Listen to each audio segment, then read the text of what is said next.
This class is on continuous time Fourier transform. So in the last class on Fourier transform, we talked about continuous time Fourier series, which is for periodic signals, for continuous time periodic signals. But in this class, we'll be focusing on the Fourier transforms of continuous signals. Let me share my screen.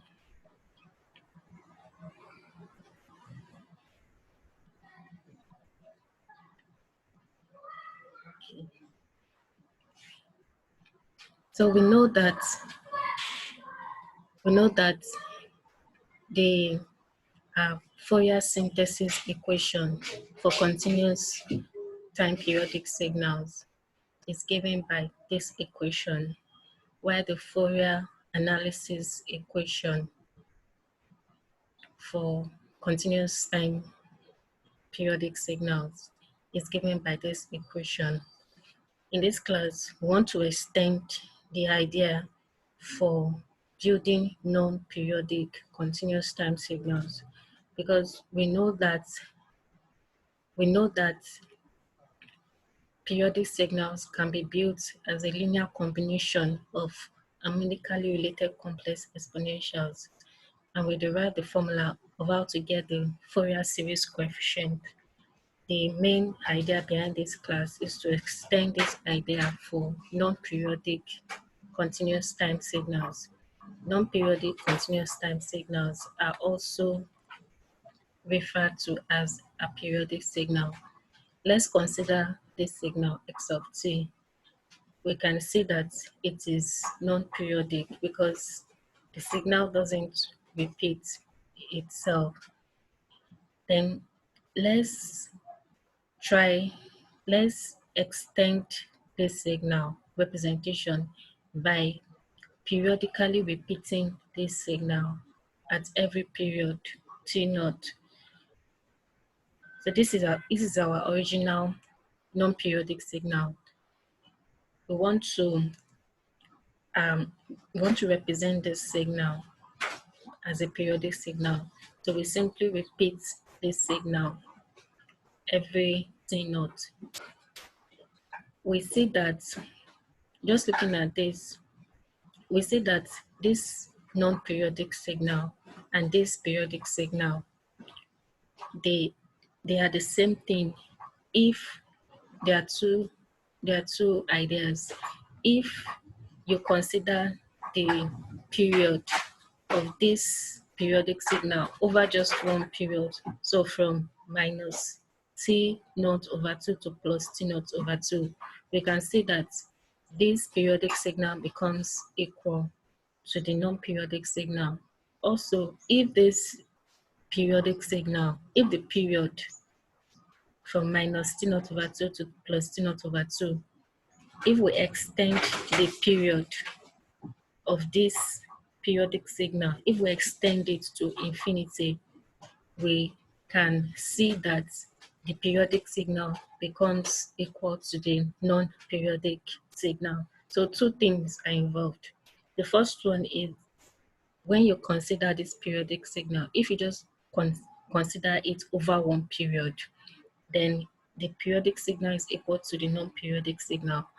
And if you decide to extend the period of this non-periodic signal to infinity, thereby only considering this, we can see that the periodic signal becomes equal to the non-periodic signal.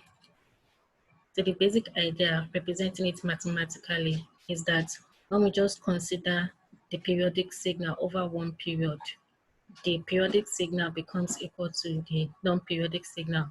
And as the period t naught tends to infinity, the periodic signal becomes equal to the aperiodic signal.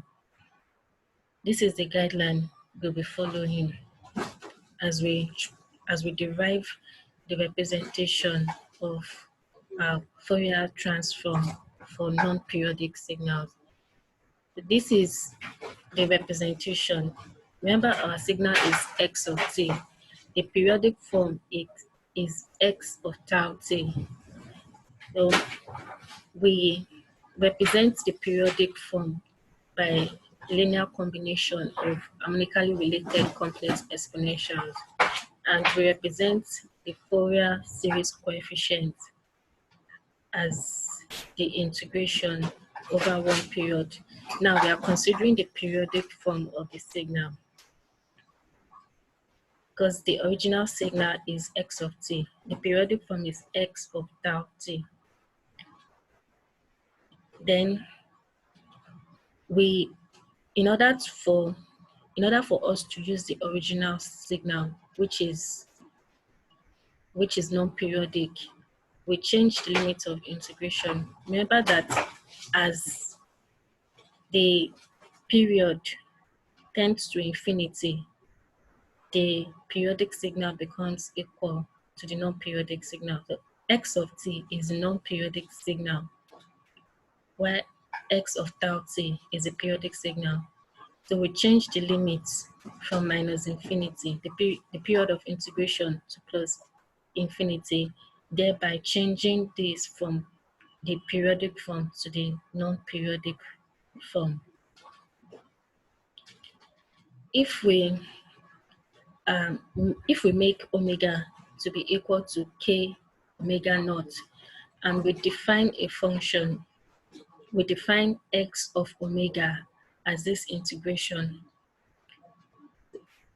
Comparing this equation with this equation, the reason why we are defining this x of omega as a Fourier transform of x of t, and if we define it as this integration, when you compare this equation with this equation, we see that the relationship between the Fourier series coefficient a of k and the Fourier transform x of omega, we see that the relationship is given by this. So instead, because we defined the Fourier transform as this integration, so the relationship between the Fourier series coefficient and the Fourier transform is given by this. So when you just when you cross multiply, you're going to get this. And for the Fourier transform, we are defining our omega as k omega naught. So this is the relationship. This equation expresses the relationship between the Fourier series coefficient and the Fourier transform, where omega is equal to k omega naught. Then this equation further simplifies the relationship by making a sub k the subject of formula. X of omega is the Fourier transform and is the envelope function of T naught A sub k. I'm going to be explaining this later.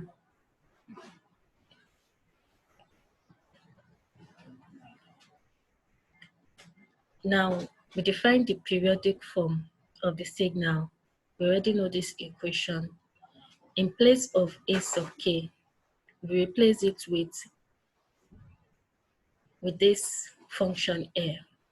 Then after, we know that T naught, or 1 over T naught, is equal to omega naught divided by 2 pi. Then doing some rearrangement, we have this equation. The rearrangement we did is to bring out this 2 pi to this side and to bring this omega naught to this side. So this is just a rearrange form of this. Remember that this x star of t is the periodic form of the signal. And I told you earlier that in order to convert from the periodic form to the non-periodic form, you can make the period T naught to extend to infinity. We want to convert this periodic signal x star of t to non-periodic. So we say that as the period tends to infinity, omega naught tends to 0. Omega naught is the frequency. So as the period tends to infinity, remember that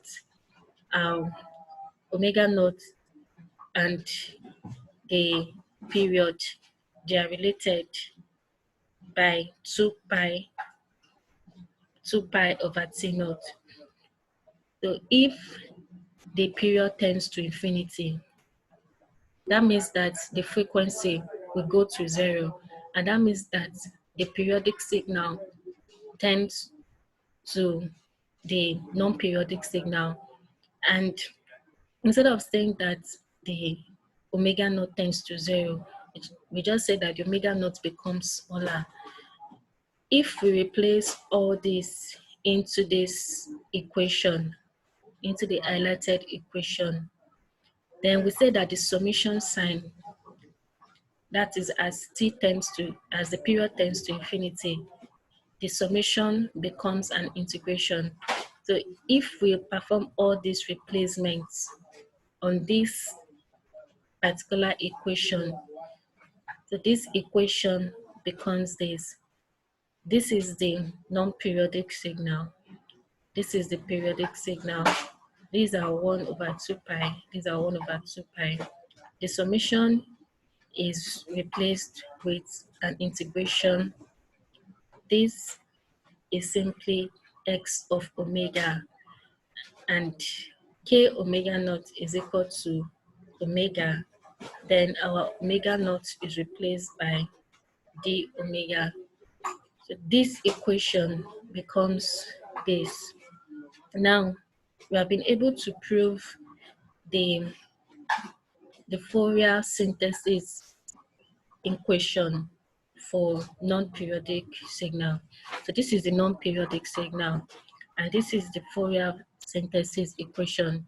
The Fourier synthesis equation allows us to build the non-periodic signal in form of the Fourier transform, while the Fourier analysis equation tells us the Fourier transform. So now we have the Fourier synthesis equation and the Fourier analysis equation. The Fourier synthesis equation, which we just proved, is given by this integration, while the Fourier analysis equation is given by this equation. So now we have been able to get the two equations we need for non-periodic or a periodic signal. Then the Fourier transform. This representation x of omega is called the Fourier transform. If we have a signal, so this is an even square wave. The Fourier transform of this particular non-periodic, this square wave is non-periodic. The Fourier transform of this non-periodic square wave is given by this with the envelope. So it's given by the envelope function of, and the envelope function is given by this. We actually did in the previous class on continuous time Fourier series, we did the representation of the Fourier series coefficient. We did the representation, we plotted the Fourier series coefficients of the periodic square wave.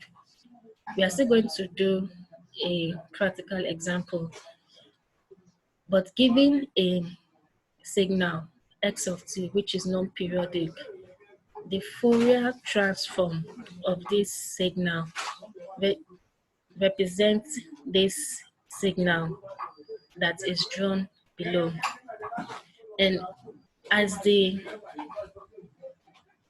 Then if the square wave becomes periodic, that is, it has a period given by T naught, the Fourier series coefficient, the graph of the Fourier series coefficient is given by this. In the last class, when we had a symmetric square wave and we got the Fourier series coefficient, this was the Fourier series coefficient we got. If we had done an envelope function to envelope all the coefficients we got, then we are going to arrive at this envelope function. We did this example in the last class. Then as the period becomes larger, as the period becomes bigger and bigger, if you do the calculation, we'll not be doing it here, but if you do the calculation, we see that the samples of the envelope is still the same envelope you have. It's still the same envelope you have, but the samples of the envelope becomes closer, much closer together. So the samples of the envelope become more closer together, or more closely placed together.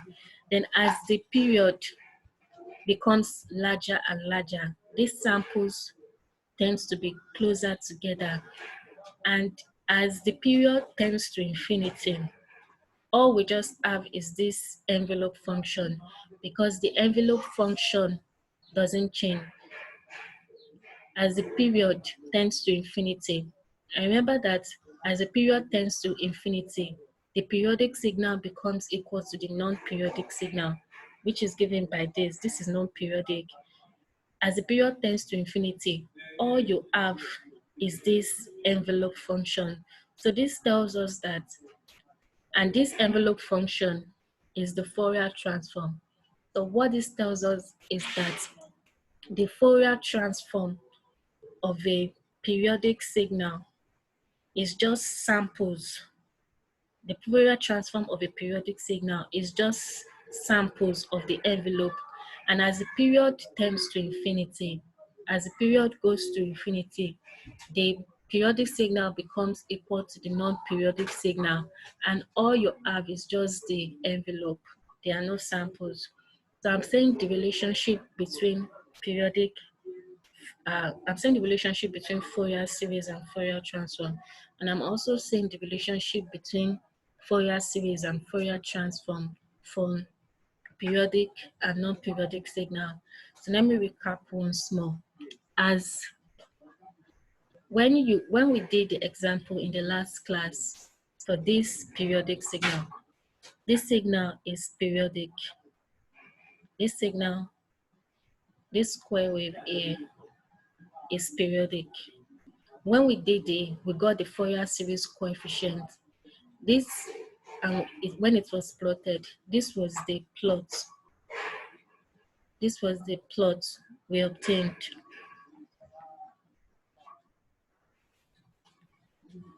This was the plot we obtained.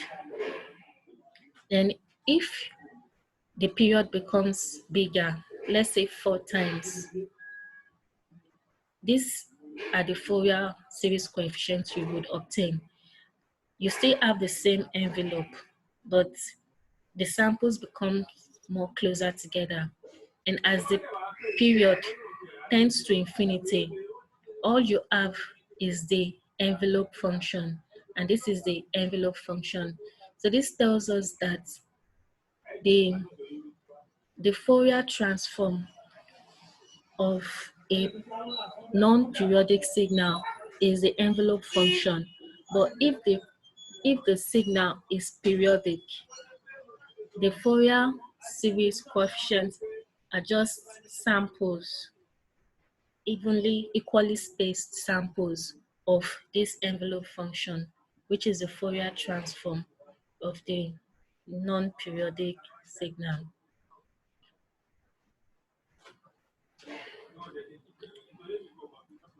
So let's do a summary. This is the non-periodic signal x of t, and this is the periodic form. Sorry, this is the Fourier transform of x of t. So x of omega is the Fourier transform of x of t.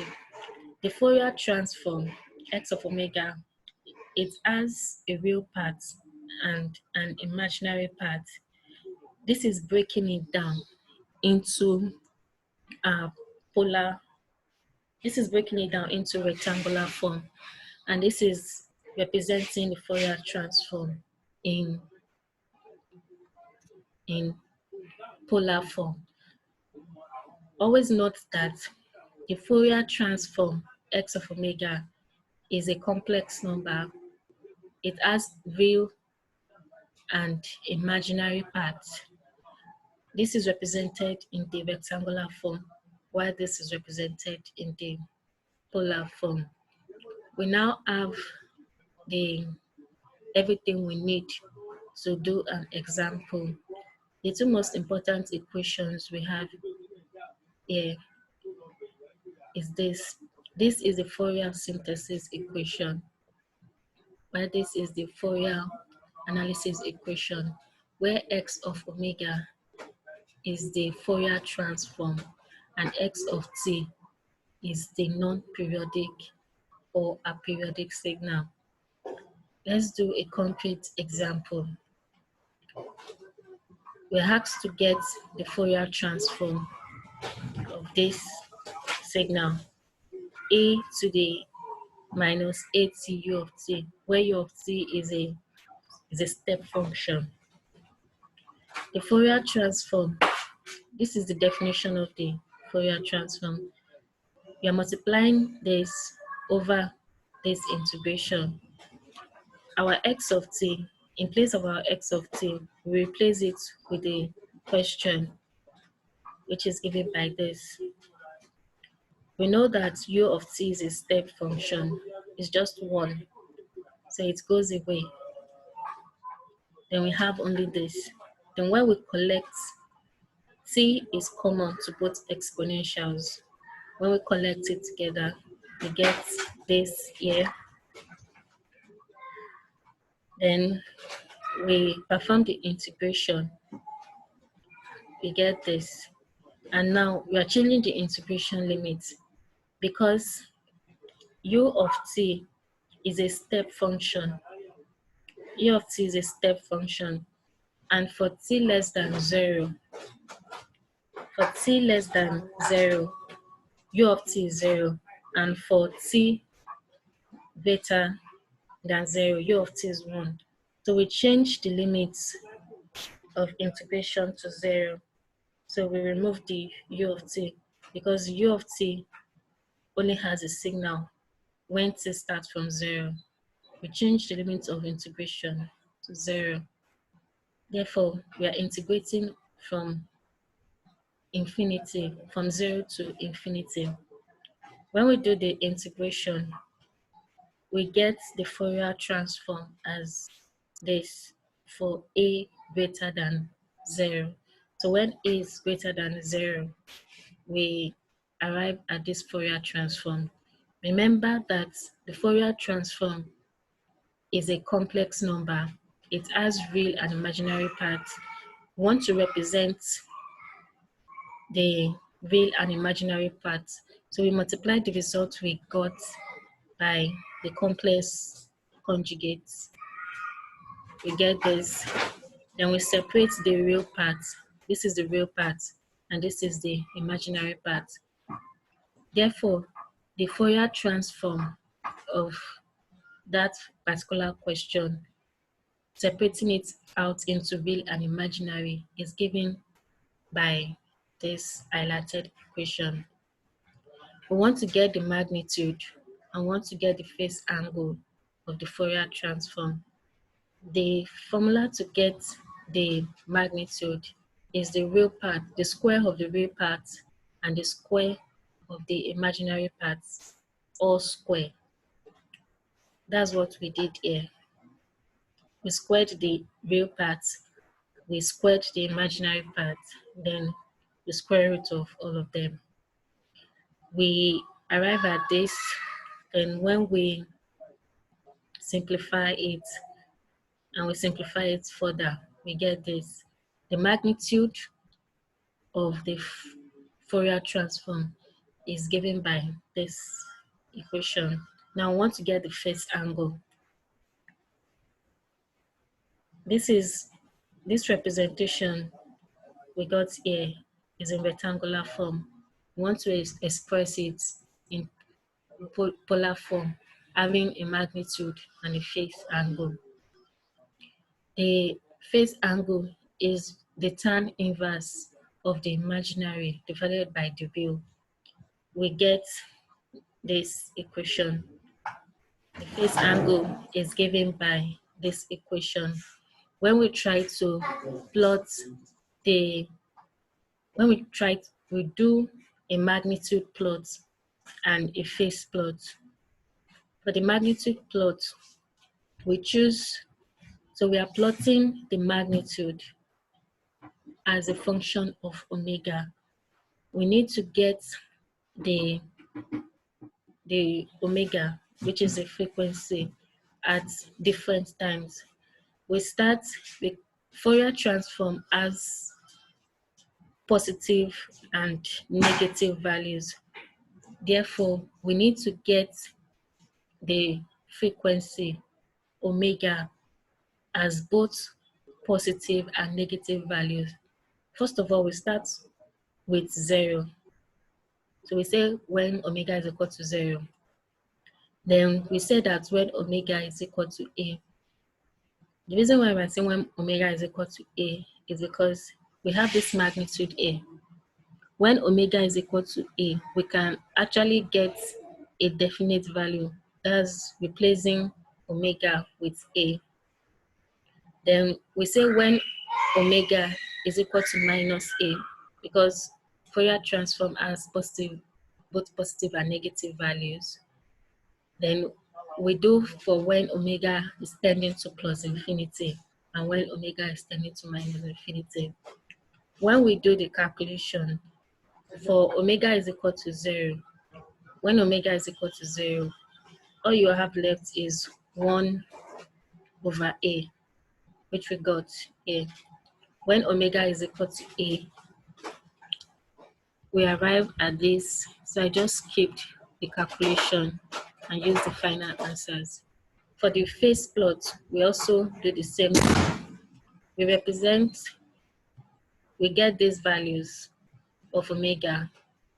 First, when it's at 0, when it's at A, when it's at minus A, when it's at plus infinity, then when it's at minus infinity.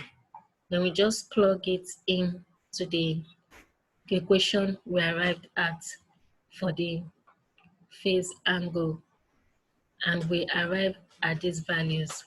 Then we make a plot. We make a plot of the original signal. This is our question, the original signal.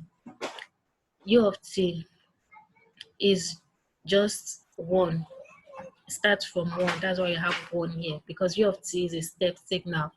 Then exponential minus 80. Exponential this is an exponential curve because we have a minus a here, so it exponentially decreases. The graphical representation of this function is given by this graph here.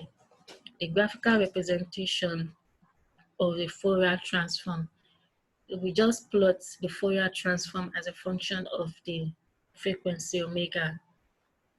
From the values we got, when omega is 0, the magnitude of the Fourier transform is 1 over A.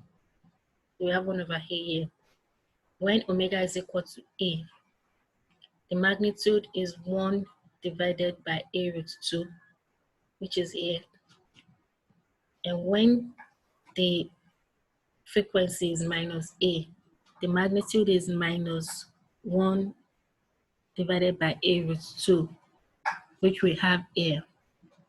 Then as omega tends to minus infinity, the magnitude goes to 0. That's why it keeps going down. as omega tends to plus infinity, the magnitude goes to 0. So that's why we have it's going down here. In the same manner, we construct the phase plot. We got that when omega is equal to 0, the phase angle is 0. That's why there's a 0 here. The phase cross 0 here. When omega is equal to a, the phase angle is minus pi over 4. This is a pi over 4. When omega is equal to minus a, the phase angle is plus pi over 4. We have it here.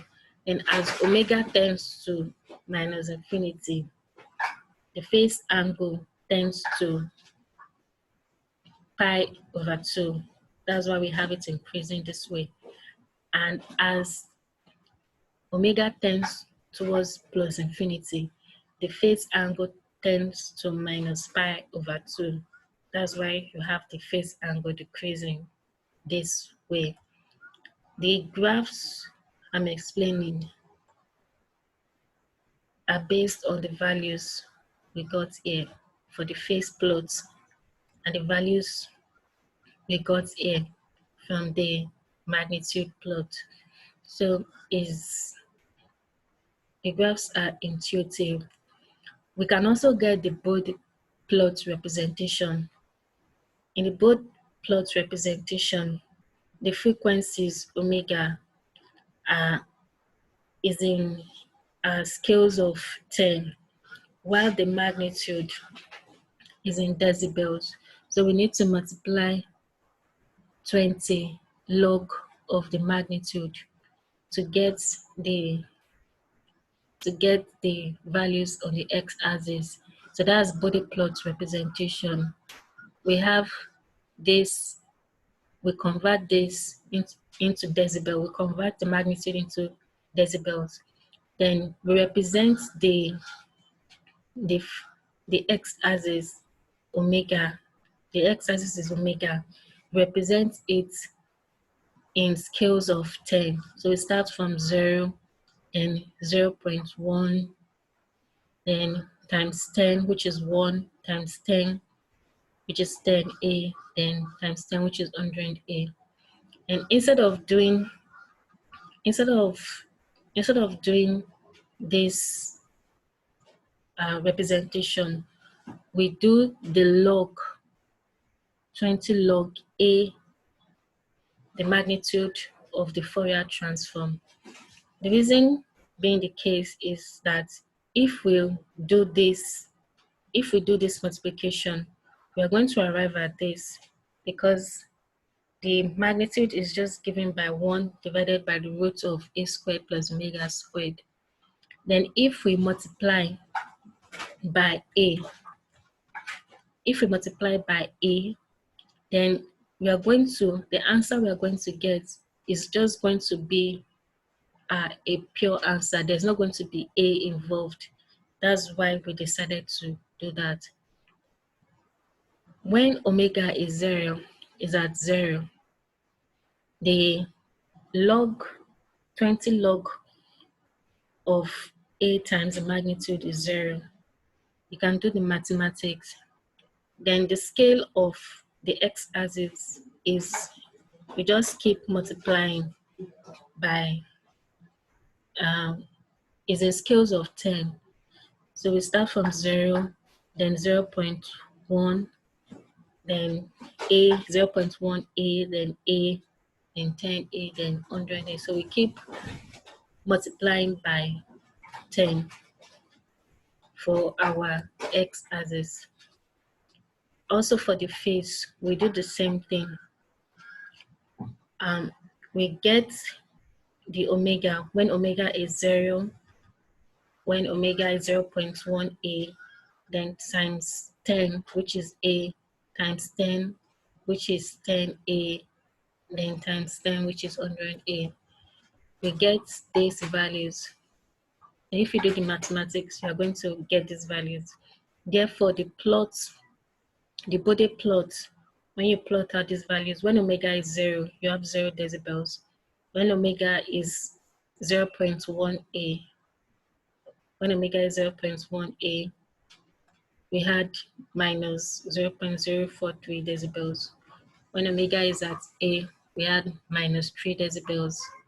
And when omega is at 400A, we had minus 40 decibels.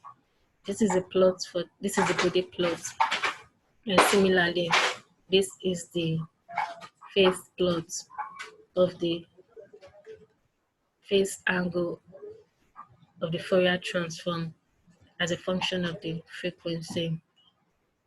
Now, if we decide to represent the Fourier transform as this summation, let me briefly explain how we got this summation. Remember that the relationship between the Fourier transform x of omega and the Fourier series coefficient a of k. And when we got the relationship, we said that x of omega, when omega is equal to k omega naught, is equal to a sub k.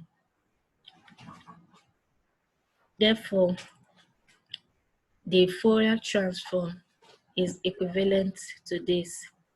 So we got the a sub k from here, then we got the 2 pi from here. Now see the 2 pi and a sub k.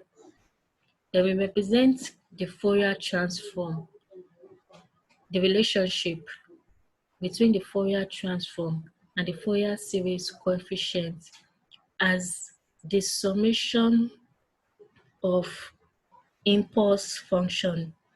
This is an impulse function multiplied or proportional to 2 pi a sub k. Let's represent the Fourier transform in this way. So we are simply representing the Fourier transform as the summation of an impulse function scaled by 2 pi a sub k, where a sub k is the Fourier series coefficient. And we got this scaling factor from here, a sub k and 2 pi, as a relationship between the Fourier transform and the Fourier series coefficient. Now, this is the Fourier synthesis equation we arrived at previously. In place of the Fourier transform here, let's substitute this value, this representation. So we are saying that let us define the Fourier transform as this, and let's see what happens. Now we substitute this value of x of omega into this Fourier synthesis equation. When we substitute it, we arrive at this, simply replacing this with the Fourier transform x of omega. Now we do some rearrangements and shifting the integral and the summation, extending the integral and the summation. We arrive at this equation. The next step is to do the integration of this. We are going to use the shifting property of unit impulse function. This is an impulse function. The property states that the integration, when you do the integration of an impulse function multiplied by another function, so this is the function we're multiplying it by. When we do the integration, this integration is equal to this function, but at t equal to this, what you have here. That's simply the summary of the shifting property of the unit impulse function. So the integration of the whole of this is just simply this function. Then in place of the t, if you are integrating with respect to t, is in place of t, you would write this. And if you are integrating with respect to omega, in the case of this question, instead of omega, you're going to write this. Instead of the omega here, is going to be equal to this. So this is the property I've explained. So this integration, using the sifting property of the unit impulse function, becomes equal to this. But in place of the omega, you have k omega naught. So therefore, this integration is the exponential of j k omega naught multiplied by t. When we replace this integration here with what we got here, we arrive at this equation. Remember this equation. This equation is very familiar. So this was the equation we used in the previous lecture. This was the equation we derived, representing a periodic signal as a linear combination of harmonically related complex exponentials. Since we arrived at this, it simply means that we can represent the Fourier transform, that the Fourier transform x of omega is equivalent with this equation. This equation being the summation of the impulse function scaled by 2 pi multiplied by a sub k, where a sub k is the Fourier series coefficient. So this equation has an implication in converting from the Fourier series to the Fourier transform, and also in converting from the Fourier transform to the Fourier series, which we are going to be looking at now. So let's look at this symmetric square wave. We did this example in the last class on Fourier series. We got the Fourier series coefficients. These are our Fourier series coefficients that we got. Therefore, so we obtained this when we calculated for the Fourier series coefficient of a periodic square wave, of a symmetric periodic square wave. We got this. This simply means that using this particular relationship, when you get the Fourier coefficient, so this is the Fourier series coefficient, a sub k. In order to get the Fourier transform, x of omega, all you just need to do is to multiply, let me put the two equations simultaneously. All you need to do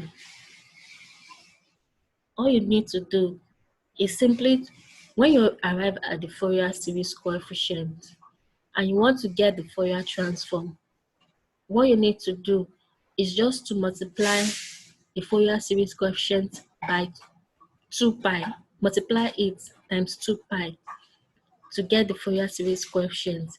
Then instead of the impulses at specific integer values, it's going to be an impulse, and it's going to be scaled by omega naught. Let me reiterate. Once you get your Fourier series coefficient, in order to get the Fourier transform, simply multiply the Fourier series coefficient by 2 pi. So you have 1 over 2 here. 1 over 2 times 2 pi is pi.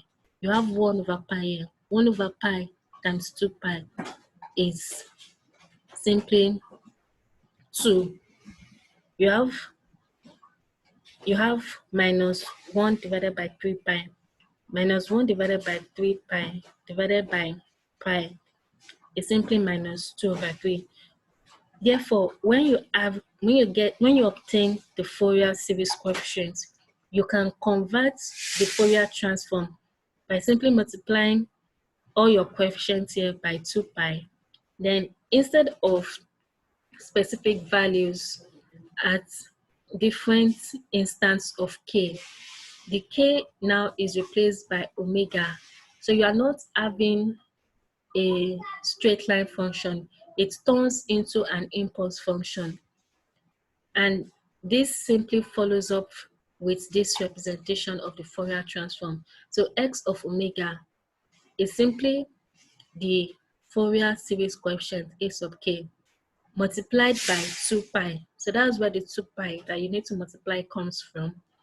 Then instead of at integer values of k, it's now replaced with an impulse function at omega naught. So here you have omega naught. Here you have 2 omega naught. Here you have 3 omega naught. Here you have 4 omega naught. So this simply means that going from the Fourier series coefficient, you can obtain the Fourier transform. And going from the Fourier transform, likewise, you can easily get the Fourier series coefficient. That's the summary. So let's do an example. If you have an impulse function here, the Fourier transform of this impulse function is simply a straight line. So let's do the math. So this is the Fourier transform, definition of the Fourier transform. Then in place of x of t, you replace it with your impulse function and the impulse function is at the origin. So you just have delta of t. Using the sifting property of the unit impulse function, this integration is replaced by this, but at t is equal to 0, and the exponential of 0 is 1, so you have 1. So simply, the Fourier transform of this function is given by 1. Now, let's look at the Fourier transform of this. This is a periodic signal because it periodically repeats at t naught, where t naught is a period. The Fourier series coefficient of this function is given by this. How do we arrive at this? So let's start. This is the Fourier series coefficient, definition of Fourier series coefficient. So instead of x of t, that particular equation is delta, is a summation of impulse function at delta t minus t naught. What I'm saying is that in place, this is the x of t we are representing by the impulse function. So it has an impulse at these instances, delta minus t naught, and the summation of that. Then we got this from here. The integration of this is a unit impulse function. The integration of this is simply this function, but in place of t, we replace it with t naught. Then omega naught multiplied by t naught is 2 pi. That's why we have the 2 pi here divided by t naught. The t naught came from this place. And if you expand this out into sine, into the polar form, you have cos here and you have sine here. The sine of 2 pi is always 0. So this becomes 0. Then the cos function becomes this because cos of 2 pi is always 1. So this cos is the same thing as this. So 1 divided by t naught. Therefore, the Fourier series coefficient of that function is simply 1 divided by t naught. 1 raised to power k divided by t naught. So you have 1 over t naught here. Then for k is equal to 0. And for k is equal to 1, 1 over t naught. For k is equal to 2, 1 over t naught. Then in order to get the Fourier transform from our definition, from this definition, in order to get the Fourier transform, simply multiply the Fourier series coefficient by 2 pi. So that's where we got the 2 pi over t naught now. Then in place of these lines, you have an impulse function. And in place of k, you have omega naught. 2 pi divided by t naught is omega naught. Let's do the last example. In this example, we want to find the Fourier transform of this signal. The signal has an impulse at 1. This is the delayed form of the impulse, and this is the not delayed form of the impulse. So it has an impulse at -1, and it has an impulse at +1. Therefore, we can represent this signal. It has an impulse of 2 at t minus 1. So the t minus 1 is here. This is the advanced impulse. So this impulse is actually advanced in time. Then it has a delayed impulse at 1. This is the delayed version. So the amplitude of the impulse is 2.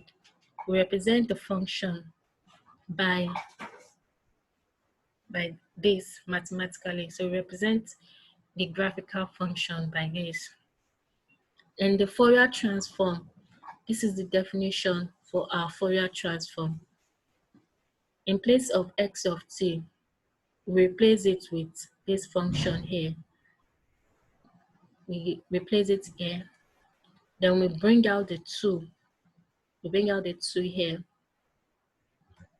Then using the sifting property of the impulse function, it simply says that this integration here is replaced with this function, but at t is equal to minus 1 here. So you have minus j omega here.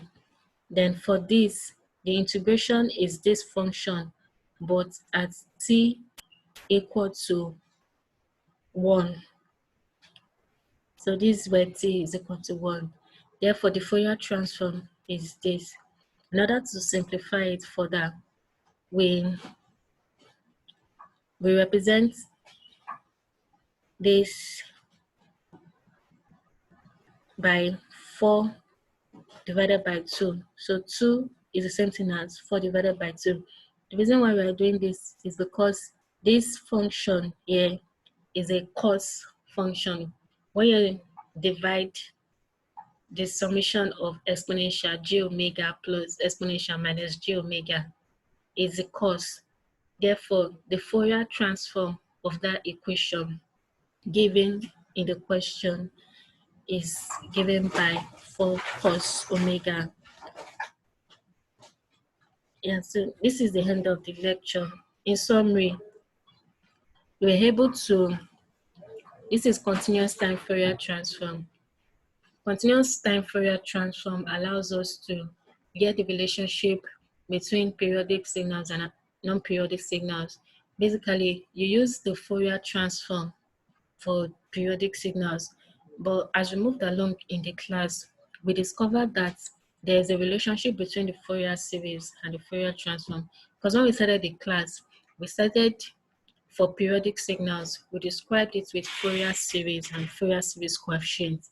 But in this class, we talked about Fourier transform for non-periodic signals. Then when we continued, as we moved along in the class, we saw that there was a relationship between the Fourier series coefficients and the Fourier transform. And that relationship is given by this summation here. That relationship between the Fourier transform and Fourier series is given by this relationship. So simply means that when you want to convert from the Fourier series coefficient to the Fourier transform x of omega, simply multiply by 2 pi. Then the values or the lines are replaced with impulse function at omega is equal to k omega naught. That's what it simply means. Then we use this example. So these are the Fourier series coefficients. In order to convert it into Fourier transform, we simply multiply the whole of this by 2 pi. Then after that, these lines is replaced by impulses at omega is equal to k omega naught. So you have k omega naught. K is 1. We have omega naught here. K is 2. So there's nothing here. It's just 0. And k is 3. So k omega naught is equal to 3 omega naught. That's what it simply means. So in summary, we have been able to find the equation of getting the Fourier coefficients. And we now know how to get the Fourier series from the Fourier transform. And we also know how to get the Fourier transform from the Fourier series. So our first class we considered the Fourier series of continuous time signals. That's for periodic signals. So you use Fourier series for periodic signals. Then in this class, we considered the Fourier transform of continuous time signals. We started with non-periodic signals. Then at the end of the day, we got a relationship between Fourier series and Fourier transform. It basically means that you can get the Fourier series coefficient as well as the Fourier transform for both periodic and non-periodic signals. In the next class, we are going to be talking about the properties of Fourier transforms. There are a lot of properties. In order to given a signal, using the properties, you'll be able to convert into Fourier transform, or you'll even do the inverse of the Fourier transform to get the signal in the time domain. And after that, we'll do because we've just been focusing on the continuous time domain, then we go into the discrete time domain. We do the Fourier series for discrete time signals, periodic and non-periodic. Then we do the Fourier transform for the discrete time signals as periodic and non-periodic. And thank you. So we're going to meet in the next